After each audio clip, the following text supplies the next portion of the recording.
Lagi ketika Anda memelintir pemahaman tentang jihad, tentang Quran. Jadi kembali kepada pertanyaan saya. Nabi yang sama seperti Musa, yang ajarannya, perkataannya tidak didengarkan, akan mengakibatkan orang-orang dibasmi, itu Nabi yang mana? Jawab. Anda belum jawab sampai sekarang. Aduh, kasihan ibu tersesat itu. Itu halusinasi Anda sendiri, Pak Zulkifli. Ketika kamu mengatakan Tuhan saya kami ini orang tersesat, itu halusinasi kamu sendiri karena kamu belajar dari luar-luar, kamu belajar dari hal-hal yang salah. Kamu hanya mencari pembenaran untuk dirimu sendiri. Sekarang saya cuma tanya satu, apakah yang dimaksud perang itu bukan siar agama? Nah, itu aja jawab. Yang dimaksud perang oleh Muhammad itu bukan untuk siar agama. Udah, kalau kamu mengatakan itu tidak siar agama, ya udah, terserah itu loh. Aku minta itu aja jawabnya, bukan siar agama, titik. Nah udah, kalau bukan siar agama ya selesai gitu.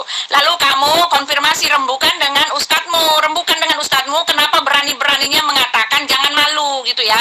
Itu saja, tidak ada kebencian, tidak ada apa-apa. Tetapi ketika kamu mengatakan, kamu membenar-benarkan dirimu sendiri, lalu menyalah-nyalahkan kitab orang lain, saya mau tanya kepada dirimu, apa dasarnya kamu mengatakan kami ini orang sesat dan kamu kasihan pada kami? Kamu itu berhalusinasi. Sudah saya bilang kamu hanya berhalusinasi karena kamu sudah mengikuti ajaran-ajaran sesat dunia ini. Kamu tidak buka Alkitab.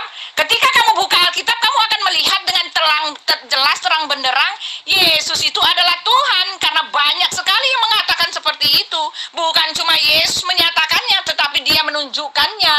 Oke? Kalau kamu memang baca Alkitab, ya kamu akan tahu. Tetapi kan kamu bukan baca Alkitab. Kamu hanya baca artikel-artikel yang dari kalian untuk kalian kepada kalian. Lalu menggadang-gadang, teriak-teriak kalau saya ini pintar pret, tahu nggak? Pintar apa? Pintar pret. Pret apa? Kamu nggak pernah belajar teologi. Kamu nggak pernah belajar apa-apa. Kamu kan cuma ambil artikel doang yang kamu pelajari, dan kamu berhalusinasi. Diketawain kamu, tahu nggak, orang-orang Kristen.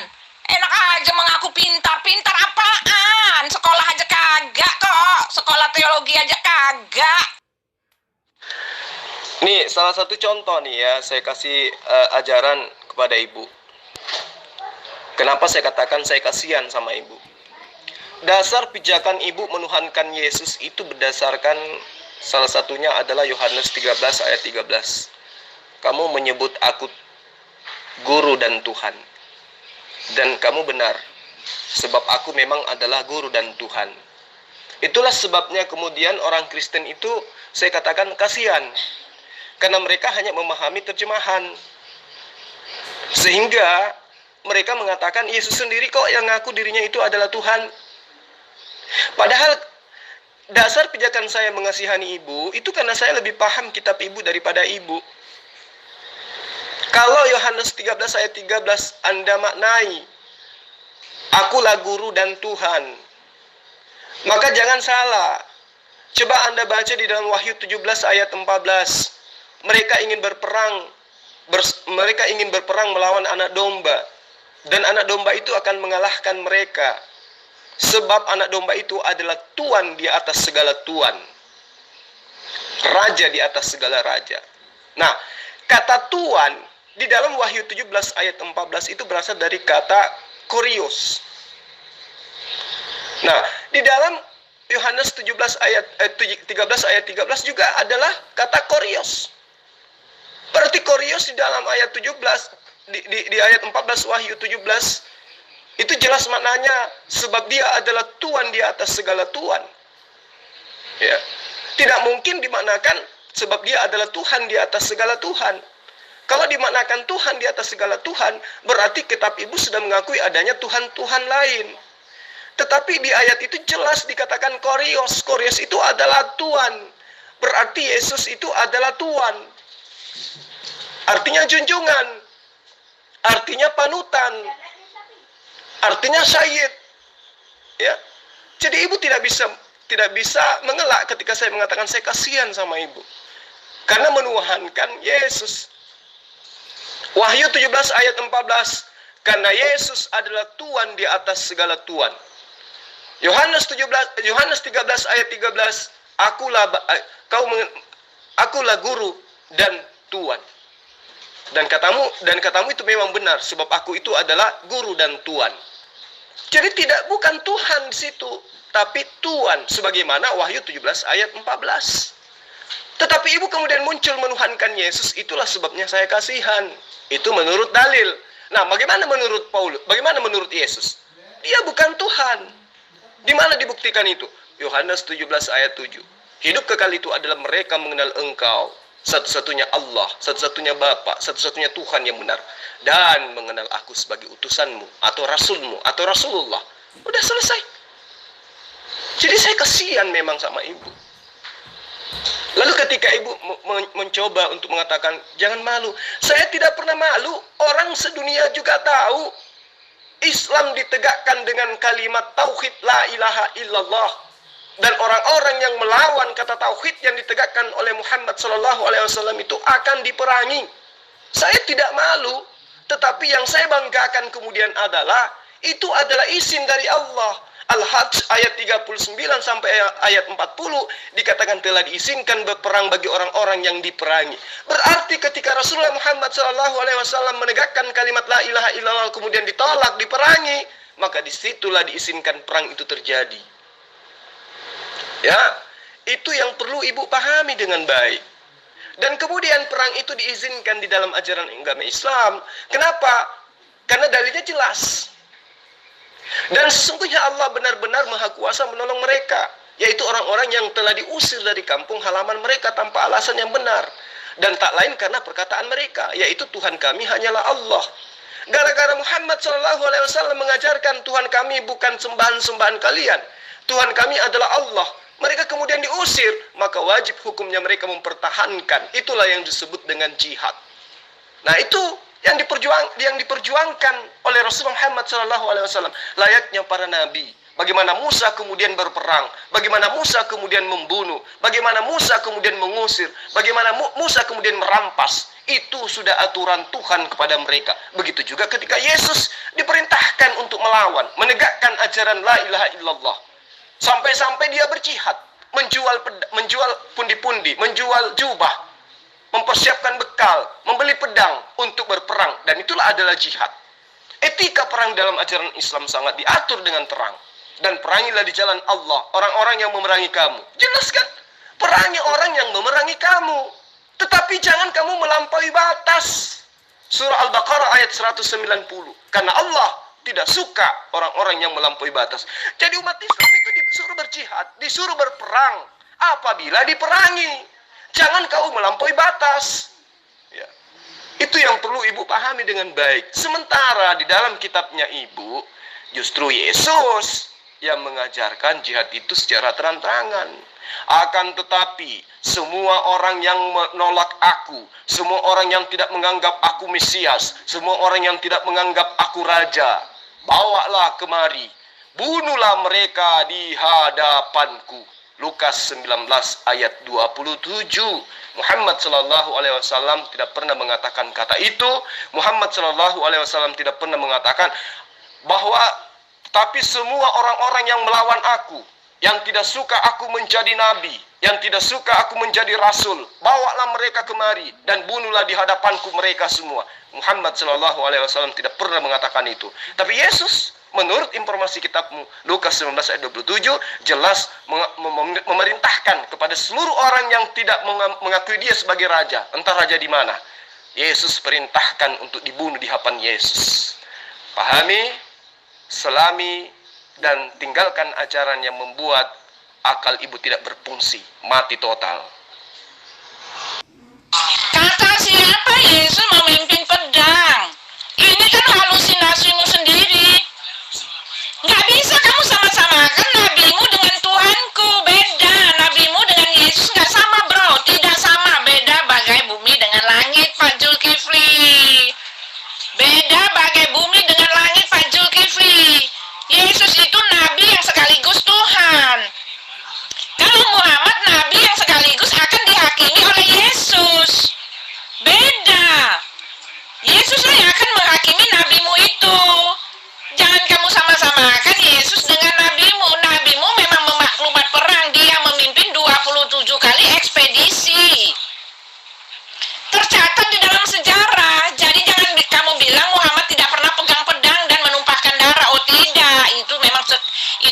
caranya. Tetapi ketika kamu membanding-bandingkan Yesus menumpahkan darah gitu, menumpahkan darah untuk membela dirinya yang memang dia sudah rencanakan dia akan datang ribuan tahun sebelumnya, ratusan tahun sebelumnya dia akan datang menjadi penebus, mati di kayu salib. Lalu ketika hal itu terjadi dia membela diri dengan mengumpulkan pedang gitu maksudnya. Lalu dia membunuh gitu. Lalu karena dia merasa bahwa murid-muridnya itu dia rekrut muridnya itu untuk berjihad seperti nabimu gitu. Jangan sama-samakan, beda bro. Yang dimaksud pedang di situ adalah Yesus, itu adalah firman Allah. Bahkan ketika dia ditangkap itu kuping tentara Romawi itu putus, dia sambung. Bagaimana kamu mengatakan dia mau berperang? Tidak ada ayat yang mengatakan dia berperang, dia akan berperang. Tidak ada, tidak sama dengan ayatmu. Perintah nabimu langsung menyuruh dia berperang. Kalian berperang melawan orang kafir. Orang kafir siapa sih? Yang diberikan Alkitab kepada mereka. Jelas itu dibilang di situ. Jangan mengelak, jangan bilang aku menghujat. Kamu yang menghujat kami lebih dari itu. Menyelewengkan ayat orang, belajar dari entah pelajaran dari mana, fakultas mana sih yang kamu pelajari itu? Fakultas di mana gitu loh. Apa yang kamu pelajari dari luar, dari artikel-artikel dari kalian untuk kalian, kepada kalian dan untuk kalian gitu loh. Menyenang-nyenangkan kuping, berhalusinasi sendiri. Mana ayatnya Yesus memimpin perang? Oke, titik. Yesus adalah nabi sekaligus adalah Tuhan. Mantap sekali. Itu makanya saya kasihan sama ibu, ya. Karena segala upaya ibu lakukan untuk menegakkan benang basah dengan mempertontonkan sesuatu yang sangat memalukan menurut saya. Siapa yang membandingkan antara Yesus dengan Muhammad sallallahu alaihi wasallam? Enggak level lah. Muhammad sallallahu alaihi wasallam adalah pejuang. Dia adalah proklamator kalimat la ilaha illallah yang tidak ada hentinya sampai hari ini. Yesus, ya, tidak sampai 3 tahun dia kan. Setelah itu ajarannya dirombak dan menjadi ajaran Kristen paganisme, yang kemudian namanya diambil untuk mengusir setan, untuk bermujizat, untuk bernubuat. Yang mana pada akhirnya nanti orang-orang ini akan diusir oleh Yesus. Matius 7 ayat 21 sampai ayat 23. Jadi ibu kemudian mengatakan Yesus tidak pernah mau berperang. Oh, aneh ibu ini. Di dalam kitab ibu sendiri, karangan Lukas loh ya. Sekali lagi karangan Lukas loh ya. Bab 22 ayat 35 sampai ayat 38. Itu jelas sekali dikatakan ya, bahwa Yesus memerintahkan muridnya menjual harta mereka, menjual jubah mereka, menjual apa yang mereka punya, kasut dan pundi-pundi untuk membeli pedang, untuk mempersiapkan bekal. Untuk apa? Camping? Tidak, untuk saling bunuh-bunuhan. Itu sudah direncanakan oleh Yesus di dalam kitab ibu. Tapi melihat kekuatan lawan begitu besar dan muridnya lari tunggang langgang meninggalkan Yesus, ya Yesus nyerah. Nah, dikuatkan oleh apa? Dikuatkan oleh karya Lukas sendiri di dalam 19 ayat 27. Tetapi semua seteruku ini yang tidak suka aku menjadi rajanya, bawalah mereka kemari dan bunuhlah mereka di depanku. Ya, Anda melihat ayat yang dikutip sebelumnya, yaitu ayat Matius 12 ayat 34. Ya, karena yang diucapkan mulut meluap-luap dari hati. Jadi apa yang diucapkan oleh Yesus itu adalah hal yang meluap-luap dalam hati. Akan tetapi semua seteruku ini yang tidak suka aku menjadi rajanya, bawalah mereka kemari dan bunuhlah mereka semua di hadapanku. Itu diucapkan oleh Yesus karena hal itu meluap-luap di dalam hatinya. Bukankah Ibu Uti percaya bahwa ini adalah ucapan Yesus? Percaya kan? Nah, jikalau Anda percaya 100% bahwa itu adalah ucapan Yesus, maka lihatlah apa yang diterangkan dalam Matius 10 ayat 34. Jangan kamu menyangka bahwa aku datang untuk membawa damai di atas bumi. Aku datang bukan untuk membawa damai, melainkan pedang. Ya, ibu plesetkan pedang itu adalah firman. Itu ajaran nenek moyang. Dari mana ibu dapatkan? Matius 10 ayat 34. Sebab aku datang untuk memisahkan orang dari ayahnya, anak perempuan dari ibunya, menantu perempuan dari ibu mertuanya. Lukas 12 ayat 49 dan ayat 51. Aku datang untuk melemparkan api ke bumi, dan betapakah aku harapkan api itu telah menyala. Kamu menyangka bahwa aku datang untuk membawa damai di atas bumi. Bukan. Bukan itu. Kataku kepadamu, bukan damai, melainkan pertentangan. Nah, setelah ibu melihat apa kata Yesus dan tindakan Yesus tadi, apakah Anda akan mengira bahwa Yesus itu merencanakan makar dan perbuatan busuk untuk membunuh begundal Yahudi yang selalu memperolok-olok Yesus? Atau Anda akan percaya bahwa Yesus sedang berjihad menegakkan agama Allah?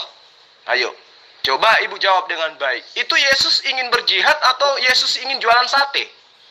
Ayo Bu Uti. Pak Zulkifli, itu bukan nubuat untuk Nabi Muhammad. Tidak ada hubungannya Pak Zulkifli untuk Nabi Muhammad. Untuk Nabi Muhammad. Di dalam Ulangan 18 ayat 15 16 itu coba Bapak poskan ke sini. Bapak baca di ayat 16-nya. Tepat seperti yang kamu minta dahulu. Ini kan hanya berdasarkan kronologis, Pak. Oke, Nabi yang dinubuatkan Muhammad itu sesuai dengan permintaan Bapak Pak Zulkifli yang ganteng kayak sekutang gini. Pak Zulkifli, itu berdasarkan permintaan dari bangsa Israel, Bapak dari bangsa Israel yang meminta kepada Musa ketika Elohim itu menampakkan diri, dia tidak membuat bangsa Israel itu mati.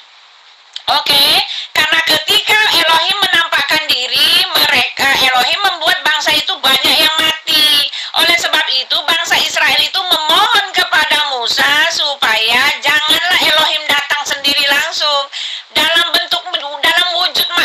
wujud nabi aja deh, kami mau dengerin dia dalam wujud nabi. Elohim menampakkan diri dalam wujud nabi, itu yang diminta oleh bangsa Israel dan itu yang dipenuhi oleh Elohim. Elohim mengatakan kepada Musa bahwa seorang nabi akan muncul, tapi konteksnya nabi itu adalah Elohim sendiri yang menampakkan diri. Dialah Yesus itu sudah dinubuatkan oleh Musa. Jadi itulah yang diomongin oleh Paulus. Oke, nabi itu adalah Yesus sendiri dan Yesus juga sudah mengkonfirmasikan bahwa dialah yang ditulis oleh Musa itu. Ketika kamu mengatakan bahwa itu adalah Muhammad, aku bilang pret gitu loh. Apa hubungannya dengan Muhammad? Muhammad bukanlah yang diminta oleh bangsa Israel itu. Oke, Muhammad tidak ada hubungannya dengan bangsa Israel. Muhammad bukanlah nabi bangsa Israel. Sorry, oke? Orang Israel nggak kenal Muhammad. Muhammad bukanlah nabi yang punya kaliber seperti Musa. Kaliber apa? Kamu bilang kaliber perang? Oh tidak, ini berbicara tentang kaliber mujizatnya yang diberikan. Tidak punya loh Muhammad mujizat. Mujizat itu nggak ada pada Muhammad. Dia tidak punya tanda keilahian. Dia tidak diberi cap, ya, oke? Dia tidak diberi cap atau tanda bahwa dia adalah Rasul Tuhan. Tidak, dia tidak punya itu. Dia tidak bawa bukti bahwa dia Rasul dari Tuhan. Bukti kerasulan itu apa sih? Ya mujizat. Mujizat kuasa ilahi yang berasal daripada atas, keilahian. Masa dia nggak punya? Ya dia nggak punya karena dia bukan utusan dari Elohim. Oke? Salah Pak? Ibu tidak bisa menunjukkan siapa nabi yang dikatakan di dalam Kisah Para Rasul 3 ayat 22 sampai ayat 23. Ya, semua orang yang tidak mendengarkan perkataan nabi tersebut akan dibasmi dari umat kita. Siapa nabi tersebut? Anda mengatakan Yesus. Siapa yang dibasmi oleh Yesus? Yang ada Yesus yang dibasmi. Ya, di dalam Yehezkiel dikatakan bab 27 ayat 21 ya.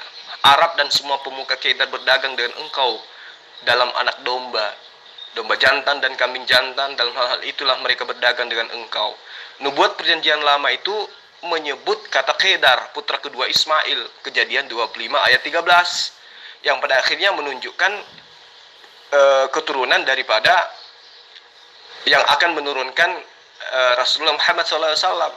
Jadi di ayat ini nampak jelas bahwa Kedar adalah nama salah satu klan Arab pendatang. Meski letaknya tidak disebutkan, tapi ini membentuk petunjuk tentang lokasi atau status Khidr sebagai orang Arab yang berkaitan erat dengan kedatangan Nabi setelah Yesus yang terlihat pada nubuat yang ada di dalam kitabnya Bani Israel. Yesaya 21 ayat 13, ucapan ilahi terhadap Arabia. Di belukar Arabia kamu akan bermalam, hai kafilah-kafilah orang Dedan.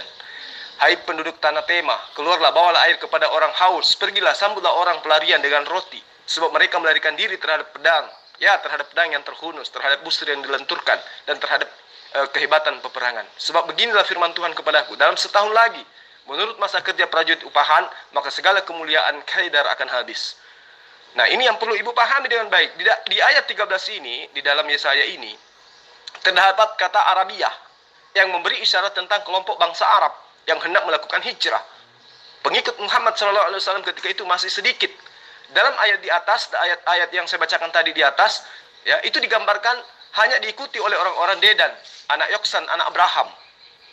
Muhammad SAW adalah orang Quraisy, keturunan Khidr. Namun justru orang-orang Quraisy lah yang memberontak melawan apa yang diajarkan oleh Muhammad SAW. Nah, di ayat ke-14-nya, kata tema, anak ke-9 dari Ismail yang terletak di Madinah. Ketika itu Muhammad SAW beserta pengikutnya yang belum banyak hendak diperangi oleh suku Quraisy, keturunan Khidr di Mekah. Oleh karenanya, atas perintah Muhammad SAW, mereka melakukan hijrah ke Madinah. Ya, dari Mekah ke Madinah. Dan disinilah tonggak tahun Hijriah dimulai. Kelompok Muhammad SAW yang berhijrah dikenal dengan nama Muhajirin, sementara orang-orang yang menyambutnya di Madinah disebut dengan kaum Ansar. Lalu kemudian di ayat 17 yang saya bacakan tadi, itu terdapat kata Khidr, anak kedua dari Ismail yang menurunkan suku Quraisy yang mana mata pencaharian mereka sebagai pemanah atau pemburu. Ya, mata pencaharian Bani Khidr ini merupakan warisan dari nenek moyang mereka, yaitu Ismail, sebagaimana disebutkan dalam kitab Kejadian yang kalau saya tidak keliru di ayat 20 dari Kejadian 21 ya sampai ayat 22 sampai ayat 21. Allah menyertai anak itu, yaitu Ismail, sehingga ia bertambah besar. Ia menetap di padang gurun dan menjadi seorang pemanah. Maka tinggallah ia di padang gurun Paran, dan ibunya mengambil seorang istri baginya dari tanah Mesir. Jadi itu sangat jelas, apa yang dinubuatkan itu merujuk kepada Rasulullah Muhammad SAW. Ibu hanya menyebutkan itu adalah Yesus, tapi tidak cocok. Tidak ada sedikit pun yang sama seperti Musa pada diri Yesus. Kemudian dalam Mazmur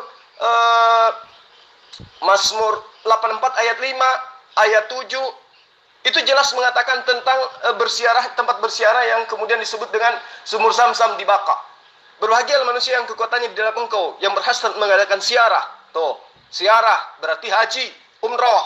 Apabila melintasi lembah Baka, Baka ini adalah Mekah. Mereka membuat menjadi tempat yang bermata air, maka hujan pada awal musim menyelubunginya dengan berkat.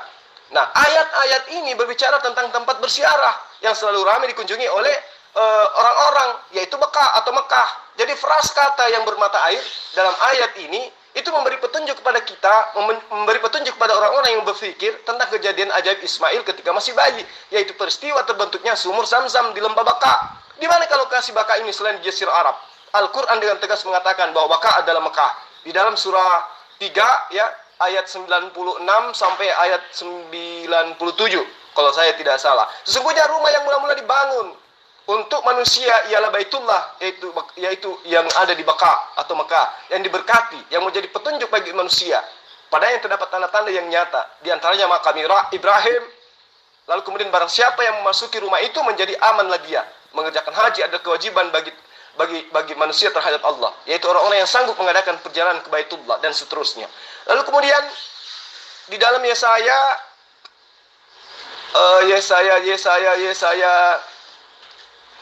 42 ya, ayat 1 sampai ayat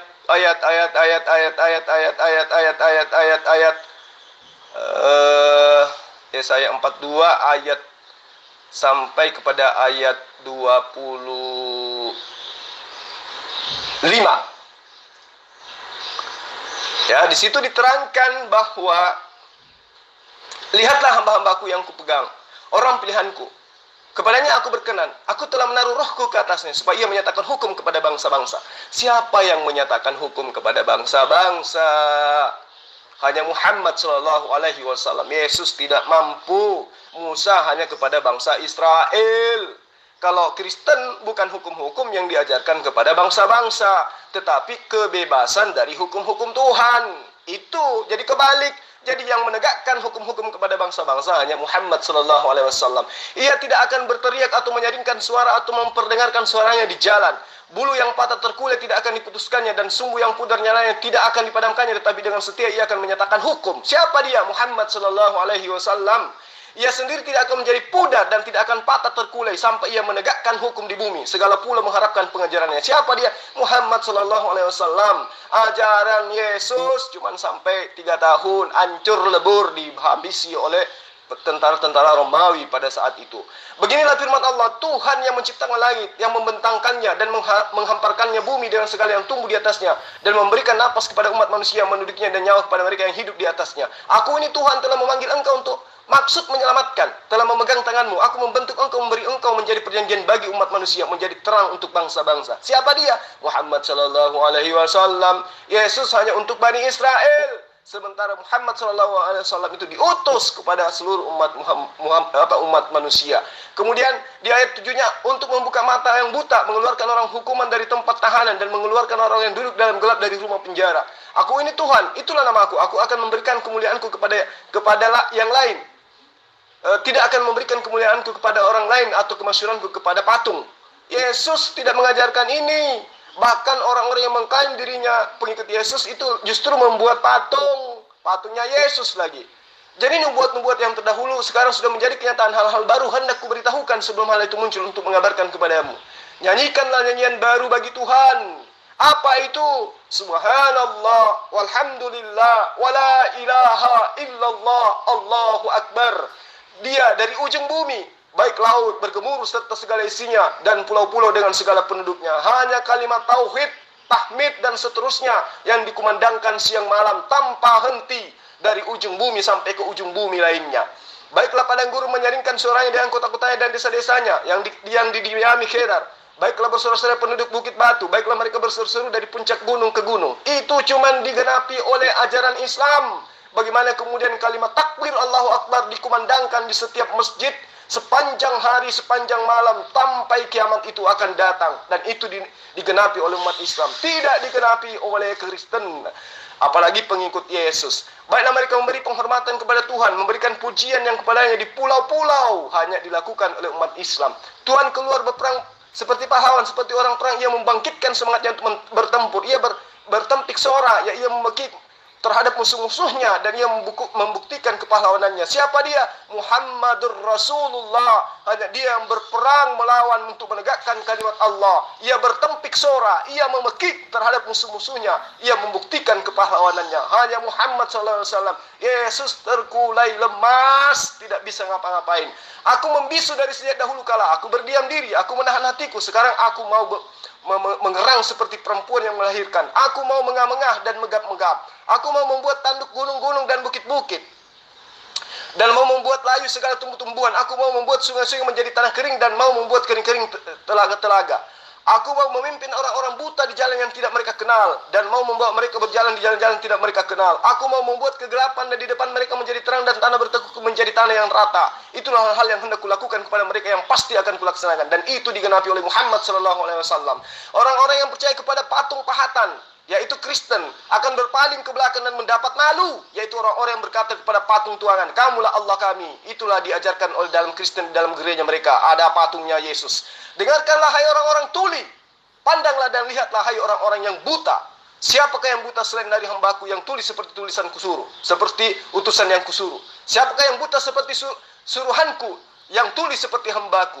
Engkau melihat bayan tetapi tidak memperhatikan, engkau memasang telinga tetapi tidak mendengarkan. Tuhan telah berkenan demi penyelamatannya untuk memberi pengajarannya yang besar dan mulia. Namun mereka suatu bangsa yang dijara dan dirampok. Mereka semua terjebak dalam goronggang-goronggang yang disembunyikan dalam rumah-rumah penjara. Mereka telah menjadi jarahan, dan tidak ada yang melepaskan menjadi rampas yang tidak mereka, dan mereka berkata, kembalikanlah. Siapakah di antara kamu yang mau memasang telinga kepada hal ini, yang mau memperhatikan dan mendengarkan untuk masa yang kemudian? Siapakah yang menyerahkan Yakub untuk dirampas, Israel kepada penjara? Bukankah itu Tuhan? Sebab kepadanya kita telah berdosa, dan orang tidak mau mengikuti jalan yang telah ditunjuknya, dan kepada pengajarannya orang tidak mau mendengar. Maka ia telah menumpahkan kepadanya kepanasan amarahnya, dan berperang dan hebat, yang menghanguskan dia sekelilingnya, tetapi ia tidak menginsapinya. dan yang membakar dia, tetapi ia tidak memperhatikannya. Kemudian di dalam Yesaya ayat 42 ayat 1 sampai 25 yang saya bacakan tadi, itu adalah kesatuan ayat yang tidak terpisahkan, Bu. Karena ia meramalkan kedatangan seorang nabi, bukan Yesus. Justru ayat-ayat di atas membuka tabir kebohongan peristiwa pembaptisan Yesus oleh Yohanes Pembaptis sebagaimana yang dimaksud dalam Matius 3 ayat 3 Matius 3 ayat 15 sampai ayat 17. Kemudian Matius 12 ayat 16 sampai 21, Markus 1 ayat 9 sampai 11, Lukas 3 21 sampai 22, dan juga Yohanes 1 ayat 32 sampai 34. Perlu Ibu catat bahwa Yesaya 42 ini ya menjelaskan tentang konsep hamba yang dipilih oleh Tuhan untuk seluruh alam semesta, dan secara tegas di Al-Quran berencana mengenai hal tersebut. Dalam surah Al-Quran, Maha Suci Allah yang telah menurunkan Al-Furqan, Al-Quran kepada hambanya Muhammad SAW agar dia menjadi pemberi peringatan kepada seluruh alam. Jadi Ibu harus paham, dalam ayat 10 yang saya bacakan kepada Ibu itu terdapat prasakata nyanyian baru yang berarti syariat baru. Yesus datang bukan untuk membawa syariat baru, melainkan hanya menggenapi syariat Taurat yang ada dalam kitab-kitab para nabi. Baca Matius 5 ayat 17 sampai ayat 20. Sedangkan Muhammad SAW datang untuk membawa syariat baru bagi semesta alam, bukan hanya Bani Israel. Dengan tegas Al-Quran mengatakan dalam surah 21 ya, mudah-mudahan saya tidak salah, di ayat 107. Dan tiadalah kami mengutus kamu Muhammad SAW melainkan untuk menjadi rahmat bagi semesta alam. Katakanlah ya Muhammad, aku tidak meminta upah sedikit pun kepadamu atas dakwaku, dan bukan aku termasuk orang-orang yang mengada-ngadakan. Al-Quran ini tidak lain hanyalah peringatan bagi semesta alam. Jadi jelas sekali ya, kata yang ada dalam Yesaya 42 itu perasa didiami Khedar, sebagaimana sudah saya bacakan di atas. Saya jelaskan buat Anda bahwa Bani Khedar adalah orang-orang Arab keturunan Nabi Ismail di Mekah. Kemudian juga terdapat perasa Bukit Batu. Mekah juga secara geologis ya terkenal dengan gunung-gunung batunya. Sedangkan Yesus adalah keturunan Ishak, adiknya Ismail, dengan memaksakan garis keturunannya menjadi jalur Yusuf, bapak tiri Yesus. Oleh karena itu lahir dari perawan suci Maria sebagaimana yang diterangkan dalam Matius 1 ayat 1 sampai ayat 18 dan Lukas 3 ayat 23 sampai 38. Meskipun kontradiksi, itu lebih jauh dari ayat ini memberi isyarat adanya ibadah haji yang mengagungkan asma Allah dengan bertahmid dan bertahbilah. Itu yang perlu Ibu Uti pahami dengan baik. Kemudian ketika Tuhan mengatakan dalam ayat itu Tuhan keluar berperang seperti pahlawan, ayat ini jelas-jelas mengindikasikan kedatangan Muhammad SAW yang senantiasa mendakwakan dakwanya diiringi dengan peperangan fisik. Perang yang terkenal dengan dahsyat ialah perang Badar. Sementara Yesus digambarkan gospelnya Ibu sebagai sosok yang lemah, tidak bisa apa-apa, dan tidak pernah berperang atau memimpin peperangan secara fisik. Bahkan Yesus mati dibantai oleh umatnya sendiri di tiang salib menurut iman pagan yang Ibu miliki. Saya kira begitu Bu Uti. Ya, saya panjang lebar untuk menyadarkan Ibu supaya Ibu paham bahwa yang dimaksud Nabi sama seperti Musa yang jago perang itu menegakkan kalimat Shema Israel Adonai Eloheinu Adonai Ahad, itu adalah Muhammad Sallallahu Alaihi Wasallam. Ya, Ibu jangan bosan-bosan bertanya dan jangan pernah bosan untuk mendengarkan jawaban saya. Terima kasih. Zulkifli, kenapa kamu menghilangkan ayat 21-nya? Kisah para Rasul 3 ayat 21 itu bicara tentang apa, Pak Zulkifli? Bicara tentang Yesus. Yesuslah yang dinubuatkan oleh Musa. Tidak ada hubungannya dengan Muhammad. Maaf, tidak ada hubungannya dengan Muhammad. Kamu comot-comot ayat. Ketika saya bicara tentang ayatmu, kamu bilang saya comot-comot ayat dan saya menghujat. Ini apa yang kamu lakukan? Kamu juga mencomot-comot ayat-ayat orang lain, lalu berhalusinasi, lalu menetapkan itu menjadi doktrin kamu sendiri. Nggak ada hubungannya dengan Muhammad di situ. Yesus justru mengatakan bahwa dialah yang dimaksudkan oleh Musa. Oke, ini baca ayatnya. Yesus sudah mengkonfirmasikan bahwa nubuat itu adalah untuk dirinya, bukan untuk Muhammad. Oke, sudah dicatat hak patennya, sudah diklaim oleh Yesus. Jadi Muhammad nggak bisa mengambil bagian untuk itu, karena Muhammad tidak pernah mengklaim dirinya bahwa dialah yang ditulis oleh Musa itu. Oke, kamu hanya halusinasi dan bercocokologi. Oke? Justru kalau Ibu ingin mengulas satu perikop itu, justru saya makin kasihan sama Ibu. Karena di ayat daripada Kisah Para Rasul 3 ayat 26 dan seterusnya itu, 22 sampai ayat 26 ya. Di situ semakin membuat iman Ibu akan terpojok. Kenapa saya katakan demikian? Karena di ayat 26-nya, di Kisah Para Rasul itu dikatakan gini, dan bagi kamulah pertama-tama Allah membangkitkan hambanya dan mengutusnya kepada kamu. Apakah ibu sudah mengakui bahwa Yesus itu adalah hamba Allah? Ayo. Ini jelas. Yang dimaksud di sini adalah Muhammad Sallallahu Alaihi Wasallam yang dibangkitkan. Bukan berarti dibangkitkan itu artinya bangkit dari kematian seperti iman konsep pagan. Bukan. Ya, di situ jelas dikatakan dan kamulah pertama-tama Allah membangkitkan hambanya dan mengutusnya kepadamu. Nah, itu merujuk kepada Muhammad Shallallahu Alaihi Wasallam. Ya, kalau tidak, apakah benar Yesus itu adalah hamba Allah? Apakah benar Yesus itu jago perang? Apakah benar Kisah Para Rasul itu nabi yang dibangkitkan sama seperti Musa? Apakah benar Yesus itu sama seperti Musa? Yang samanya yang mana? Satu nabi, satu Tuhan. Kalau Musa itu sama seperti Yesus, karena Yesus adalah Tuhan, berarti Musa juga Tuhan. Ibu belajar dari mana? Ya, kata ayat ini jelas. Dengarkanlah dia dalam segala sesuatu yang akan dikatakannya kepadamu. Ini adalah nubuat. Sementara jelas ya, yang mengajarkan segala sesuatunya itu hanya Muhammad Sallallahu Alaihi Wasallam. Nah, kalau ibu paksakan itu adalah Yesus, apa yang Yesus katakan tidak ada yang ibu lakukan, gitu loh. Jadi pada intinya Kisah Para Rasul 3 ayat 22 sampai ayat 26 itu jelas bercerita tentang hamba Allah yang dibangkitkan untuk mengajarkan segala sesuatu, dan siapapun yang tidak mendengarkan perkataan hamba Allah itu yang dibangkitkan untuk menegakkan syariat itu, maka dia akan dibasmi, dihilangkan dari umat manusia. Nah, apakah itu Yesus? Tidak, Yesus itu justru yang dibasmi. Gitu Bu Uti. Zulkifli, ini Kisah Para Rasul 3 ayat 21 ya. Saya mulai baca dari 21. Kristus itu harus tinggal di sorga sampai waktu pemulihan segala sesuatu seperti yang difirmankan Allah dengan perantaraan nabi-nabinya yang kudus di zaman dahulu. Bukankah telah dikatakan Musa, Tuhan Allah akan membangkitkan. Jadi akan dibangkitkan itu adalah Kristus yang sebelumnya ada di sorga. Oke? Kristus itu sebelumnya ada di sorga. Kenapa kamu menganalogikan ini, merujuknya ini kepada Muhammad? Tidak ada urusannya dengan Muhammad. Dan yang dibicarakan tentang itu adalah mujizatnya. Yang sekali bermusa itu bukan dalam hal berperang, tetapi dalam hal mujizatnya. Ini ayatnya. Aku akan terus kasih ayatnya sekarang supaya kamu nggak bilang aku berasumsi, oke? Bu Uti, ibu harus tahu.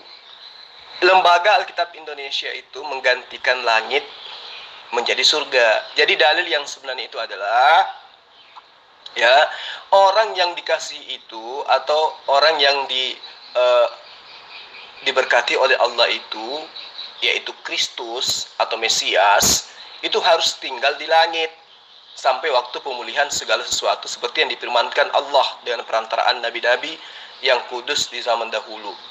Nah, sekarang pertanyaannya, apakah ada nabi-nabi terdahulu menubuatkan bahwa Kristus itu tinggal di surga? Nggak ada kan? Berarti ini adalah pekerjaan Lukas. Nah, kemudian di ayat selanjutnya, bukankah telah dikatakan Musa, Tuhan akan membangkitkan bagimu seorang nabi di antara saudara-saudaramu? Siapa saudara-saudara Bani Israel? Ayo, siapa saudara-saudara Bani Israel?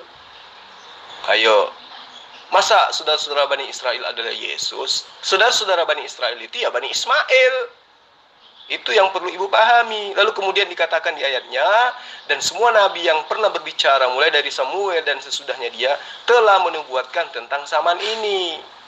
Kamulah yang mewarisi nubuat-nubuat itu dan mendapat bagian dalam perjanjian yang telah diadakan Allah dengan nenek moyang kita ketika ia berfirman kepada Abraham, oleh keturunanmu semua bangsa di muka bumi akan diberkati. Itu loh.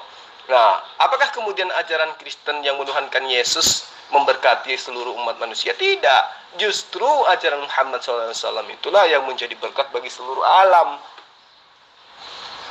Bagi seluruh alam. Dan taruh di mobil sayang. Itu mau dikembalikan ke kantornya apa? Oke, lalu kemudian dikatakan Allah membangkitkan, dan kamulah pertama-tama Allah membangkitkan hambanya dan mengutusnya kepadamu supaya ia memberkati kamu dengan memimpin kamu masing-masing kembali dari segala kejahatanmu. Kalau ibu mengakui itu adalah Yesus, berarti Yesus itu adalah hamba Allah. Karena di situ dalilnya mengatakan, dan bagi kamulah pertama-tama Allah membangkitkan hambanya dan mengutusnya kepada kamu. Nah, apa ibu sudah mengakui bahwa Yesus itu adalah hamba Allah? Ayo, kalau ibu mengakui bahwa itu adalah Yesus, berarti Yesus adalah hamba Allah. Kalau Yesus adalah hamba Allah, berarti nyata kesesatanmu ini selama ini Kristen sedunia menyembah hamba Allah. Selesai. Tapi kalau itu bukan Yesus, berarti bukan hamba Allah, berarti itu adalah Muhammad SAW. Nah, silahkan bersyahadat, Bu. Pilih mana, Yesus itu adalah hamba Allah atau yang jago perang itu adalah Muhammad SAW. Ya, nyus. Zulkifli, itu kan kamu katakan kepada diriku, oke? Muhammad itu memimpin, yang dimaksud perang oleh Muhammad itu adalah siar agama, titik ya. Kamu nggak bisa kasih bukti yang lain kalau itu bukan siar agama. Dan ketika kamu mengatakan bahwa Muhammad itu dinubuatkan oleh Yesus, maaf, tidak ada hubungannya dengan Yesus.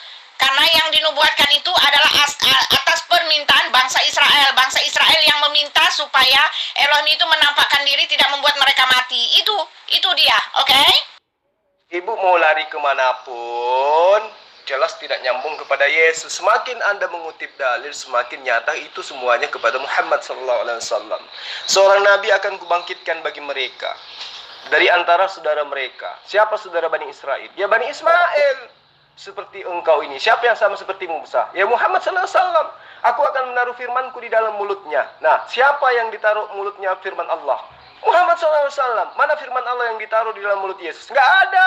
Yang ada firman yang berasal yang konon katanya firman dari mulutnya Lukas, dari mulutnya Matius, dari mulutnya Markus, dari mulutnya Petrus, dari mulutnya Paulus. Apakah mereka nabi yang dinubuatkan sama seperti Musa itu yang ditaruh di mulutnya firman? Hanya Muhammad SAW. Ya, jadi Ibu Uti, apa yang Ibu terangkan, apa yang Ibu pahamkan tentang dalil-dalil yang ada dalam kitab Ibu itu tidak sesuai dengan fakta di lapangan. Jadi kembali saya katakan kepada Ibu, Nabi yang jago perang yang sama seperti Musa itu tidak lain adalah Muhammad SAW. Jadi saya dapat membaca logika Syukron itu. Bagaimana kamu menceritakan kebiasaan Yesus pada waktu hidup, sedangkan umur kamu baru kemarin. Jadi bisa tahu kebiasaan Yesus makan, kebiasaan Yesus nangkep ikan, itu taruh dari mana? Kalau bukan kata orang. Makanya kata orang itu jangan dijadikan hujah. Karena akan bumerang kepada dirimu sendiri dan membuat dirimu mati total, nggak bisa punya hujah lagi. Begitu. Jadi begitu ya, Yesus mau makan, mau dengan bakar ikan, mau dengan apapun, kamu nggak perlu membahas itu. Kenapa? Karena kamu mau menjelaskan pun tidak mungkin benar, sebab kamu tidak mengalami pada masa itu. Kamu hanya mau mengolok-olok perilaku Yesus dengan perkiraan pemikiran kamu yang tersesat. Begitu Syukron. Maka saya ingatkan kamu, jangan coba-coba mengolok-olok Yesus kalau tidak mau menerima hukumannya nanti. Oke, paham Syukron? Jangan seperti Siripa, jangan seperti Zulkifli Abbas kamu ikut-ikutan mengolok-olok Tuhan Yesus. Yesus itu Tuhan, sampai kapanpun tetap dia Tuhan. Betul Syukron? Yesus cukup sekali mandi dibaptis di Sungai Yordan, sudah dia wangi terus karena dia maha kuasa dan ajaib. Nah, kamu jangan ngurusin Yesus menikah. Kalau saya laporkan ke polisi bahwa kamu memfitnah Yesus menikah, sanggupkah kamu menunjukkan surat nikahnya Yesus? Mampus kamu, nanti ditanya hakim. Kamu ditanya hakim, kalau memang Yesus menikah, mana buktinya? Surat kawinnya. Bisakah kamu membuktikan? Kalau kamu tidak bisa membuktikan surat kawin Yesus, maka termasuk kamu fitnahan. Al-fitnatu asyaddu minal qatli. Fitnah itu lebih kejam daripada pembunuhan. Kamu sudah membunuh Yesus berarti. Ingat, nanti kalau ada yang laporin kamu loh, umat Kristen, jangan salahkan saya. Karena kamu sudah memfitnah Yesus tanpa bukti. Jelas tanpa bukti. Saya yakin kamu sampai kiamat gak bakal menemukan surat nikahnya Yesus. Aduh, selamat kamu menjadi penghuni Hotel Prodeo, sama seperti Gus Nur yang sekarang sudah di dalam Hotel Prodeo. Haleluya, Sukron. Sukron sama Gus Nur hampir mirip nih. Jangan-jangan temennya dari Hilafah juga. Aduh,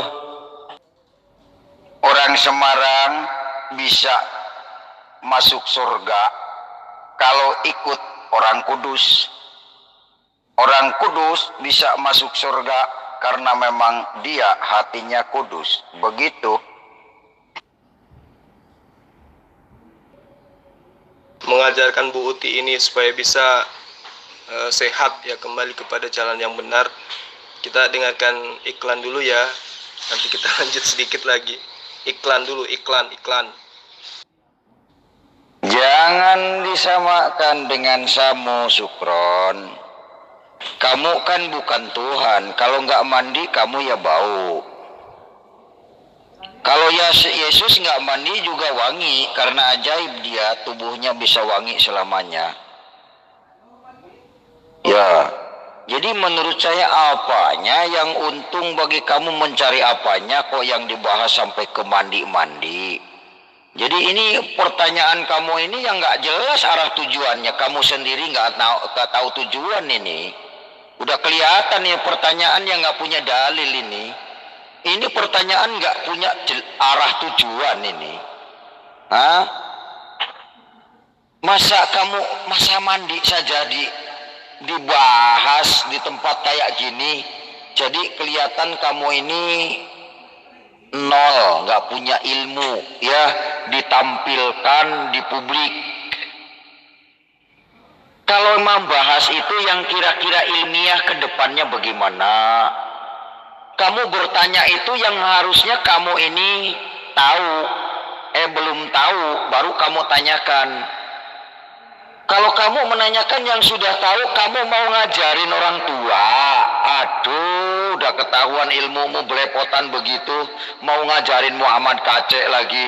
Wala nak. Kamu itu telur baru kongkok, baru bisa keluruk. Telur kamu itu, ya. Ngerti nggak perkataan telur? Nggak mungkin bisa berkokok kayak ayam jantan seperti saya yang sudah tua. Saya kan sudah berjengger. Jadi suaranya lebih bagus yang berjengger daripada telur. Begitu. Ini kan kamu film kartun. Telur bisa lari-lari ngikutin yang sudah hidup begitu.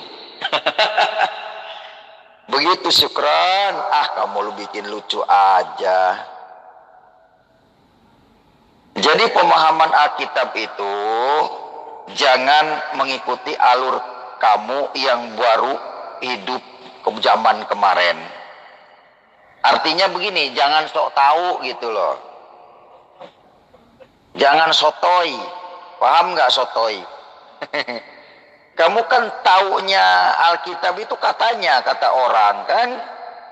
Jangan sok ngajarin teks original teksnya. Udah jelas Zulkifli Abbas menunjukkan original teks Arab aja kedodoran, cuma bisa baca nggak ngerti artinya. Makanya ketika menanggapi Muhammad Kacek, dalilnya di mana, ayat yang ditampilkan oleh Zulkifli Abbas itu nggak nyambung dengan pembahasan. Kamu mau diikutin juga pola seperti itu, ya sudah. Benernya bener menurut kamu, bukan bener menurut ilmu. Pengetahuan, ya, Sukron. Selamat merenung dan berpikir. Yesus itu Tuhan dari sebelum lahir ke dunia sudah jadi Tuhan. Jelas? Oke, Fri, kamu kan tadi bilang, tuh Ustadzmu tadi bilang, itu kan ada dua jihad, jihad dengan berdakwah, jihad dengan pedang, itu saja. Udah dibilang kok, itu yang kamu bicarakan ini jihad dalam hal yang satu lagi. Ada dua, yang satu lagi yang dengan pertumpahan darah itu tadi yang perangilah orang-orang yang tidak berjalan di jalan Allah, yang diberikan Alkitab kepadanya. Nah, ini perang yang lain lagi. Kamu jangan bodoh-bodohin saya, Zulkifli. Udah ya, clear. Bu Uti, saya tidak pernah menyangkali akan adanya jihad itu dengan mengangkat pedang. Sebagaimana Yesus mengangkat pedang, dia datang bukan membawa damai, tapi datang membawa pedang, kan gitu. Jadi di dalam nubuatannya itu jelas, nubuatan di dalam Yesaya 42 ayat 13, di situ ada kata prasa yang mengatakan bahwa Tuhan keluar berperang seperti pahlawan. Nah, ayat ini adalah nubuatan yang jelas mengindikasikan kedatangan Muhammad SAW yang senantiasa dakwanya diiringi dengan peperangan fisik. Ya, perang yang terkenal dan dahsyat ialah perang Badar. Sedangkan nubuatan perang ini tidak digenapi oleh Yesus. Yesus ya digambarkan di gospel sebagai sosok yang lemah, tidak bisa berperang, bisanya cuma makan ikan goreng, atau tidak bisa memimpin peperangan secara fisik. Bahkan ibu sendiri ngaku kok Yesus itu malah mati dibantai oleh umatnya sendiri, kan gitu. Sementara nubuatan jelas, Tuhan keluar untuk berperang seperti pahlawan. Nah, itu maksudnya adalah Muhammad sallallahu alaihi wasallam. Ya, lalu kemudian di ayat 18-nya dikatakan ada ungkapan yang saya bacakan tadi kepada ibu, buta, tuli dan juga buta dan tuli ya, yang saya katakan tadi di ayat 18-nya itu merupakan ungkapan Tuhan yang dapat diartikan sebagai tidak dapat membaca dan menulis. Sedangkan kata tuli dapat diartikan sebagai tidak pernah mendengar satu kitab pun sebelumnya. Jadi umat Rasulullah Muhammad SAW ketika beliau diutus sebagai rasul kepada Bani Ismail, ya, itu jelas diutus kepada umat yang buta huruf. Dan dalam tradisi Islam dikenal sebagai zaman jahiliyah, zaman kebodohan. Ini berbeda dengan umat Israel yang sudah pandai mengubah-ubah Taurat, mengubah-ubah Injil dan kitab-kitab para nabi lainnya. Tentang kaum buta huruf ini, itu jelas adalah kaumnya Rasulullah Muhammad SAW. Ya, jadi belajar lagi Ibu Uti. Dalam ayat yang Ibu katakan tadi, kisah para rasul ayat 3, bab 3 ayat 26 itu, yang Ibu tuduhkan saya mencomot-comot ayat itu, di Yesaya pun ada, Bu. Yesaya 42 ayat 19, di mana dikatakan di ayat itu bahwa hamba yang kupilih, ya, hamba yang dipilih oleh Tuhan. Kalau Yesus berarti hamba dong ya, kalau Yesus. Tapi kan ibu mengaku Yesus itu bukan hamba. Meskipun Yesus mengatakan dirinya adalah hamba, tetapi kan Kristen menolaknya. Jadi perkataan nubuatan tentang hamba yang dipilih Tuhan itu adalah seorang hamba yang buta dan tuli. Artinya hamba yang dipilih oleh Tuhan. Nah, itu adalah seorang hamba yang tidak dapat membaca dan menulis. Dan belum pernah mengenal satu kitab pun sebelumnya. Itu yang perlu ibu pahami dengan baik, ya, supaya ibu itu paham bahwa apa yang dinubuatkan di dalam kitab-kitab sebelumnya itu adalah Rasulullah Muhammad SAW. Paham Bu ya? Belajar lagi ya Bu. Itu kan kamu ngomong sendiri, dengan pernyataan seperti ini kamu kan bicara sendiri. Muhammad itu berperang, dia berperang, oke, titik. Aku dapat konfirmasi Muhammad menyiarkan agama dengan berperang, oke, titik. Dan konfirmasinya jelas, kamu keluar dari mulutmu sendiri, ya, kamu sudah bicara, kamu sudah mengakuinya dari mulutmu sendiri, Zulkifli. Nah, sekarang aku mau bilang kepada dirimu, ketika kamu mengatakan itu mukjizat tentang itu nubuat tentang Muhammad, mana pengakuan Muhammad yang mengatakan bahwa dia itu diutus, dia itu dinubuatkan oleh Musa, oke? Dan mana juga pengakuan Muhammad bahwa dia adalah nabi bangsa Israel yang diminta oleh bangsa Israel itu. Di Ulangan 18 itu adalah permintaan. Nabi yang diberikan itu adalah permintaan. Ayat yang ke-16 jelas menyatakan tepat seperti yang kamu minta dahulu dalam perkumpulan raya.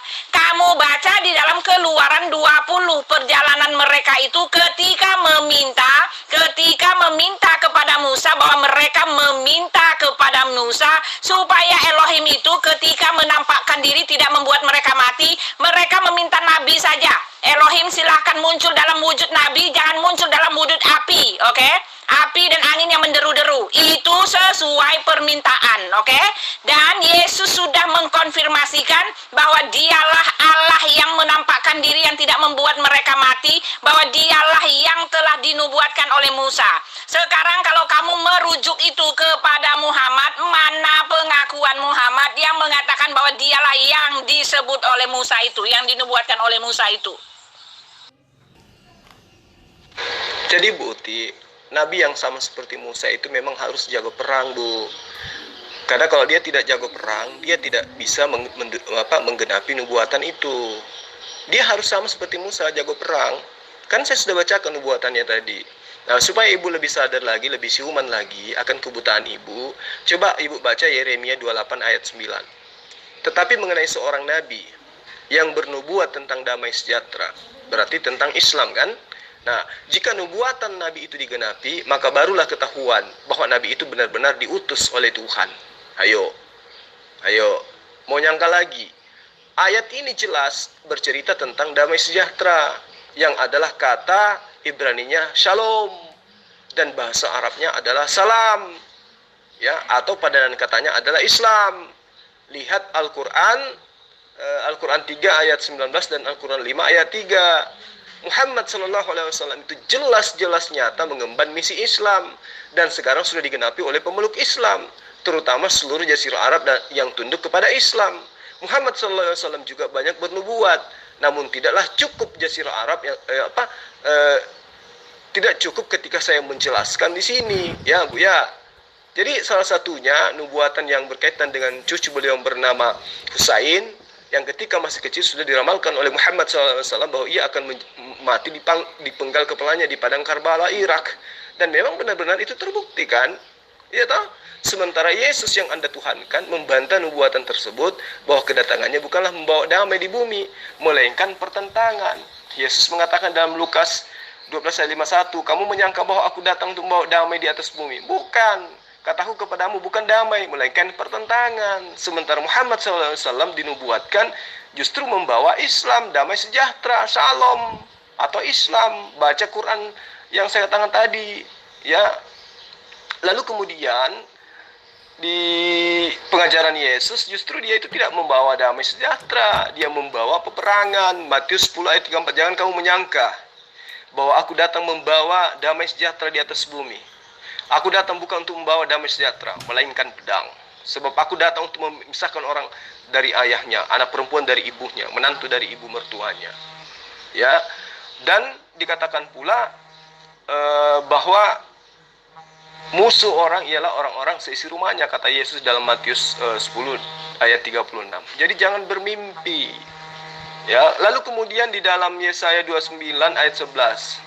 Maka bagimu penglihatan semua orang seperti ini, sebuah kitab bermaterai. Apabila ia diberi kepada orang yang tahu membaca dan mengatakan, baiklah baca ini, maka ia akan membaca. Aku tidak dapat membaca kitab ini, karena kitab ini termaterai, bermaterai. Dan apabila kitab itu diberikan kepada seorang yang tidak mampu membaca dengan mengatakan, baiklah baca ini, maka ia akan membaca. Aku tidak dapat membaca. Jadi ayat ini jelas berbicara tentang penyampaian kitab suci dari Tuhan, di mana ayat 11-nya jelas sekali menunjukkan bukan kepada tampaknya di ayat 11-nya itu dikatakan bahwa ayat 11-nya dikatakan bahwa tampaknya nyata sekali itu menuju kepada Yesus. Sebab menurut umat Islam, Yesus menerima Injil hanya dalam satu kali turun saja. Sementara di ayat 12-nya jelas bernubuat tentang Muhammad SAW, di mana ketika berada di Gua Hira, Muhammad menerima wahyu pertama kali yang berupa Quran surah Al-Alaq, ya. Yang ibu harus pahami dengan baik, berarti nubuatan ini jelas tertera kepada Rasul Muhammad SAW, di mana dia diberi kitab untuk membaca, namun dia tidak bisa membaca. Kalau Yesus kan tidak seperti itu. Jadi ibu harus belajar lagi mengenal siapa Nabi yang menegakkan hukum Allah dengan kalimat jihad, dengan perintah jihad. dia adalah Muhammad SAW. Sementara Yesus justru dibantai, dibunuh menurut pemahaman ajaran paganisme. Oke Buti, kita sudahi dulu ya, karena di sini sedikit lagi masuk waktu zuhur.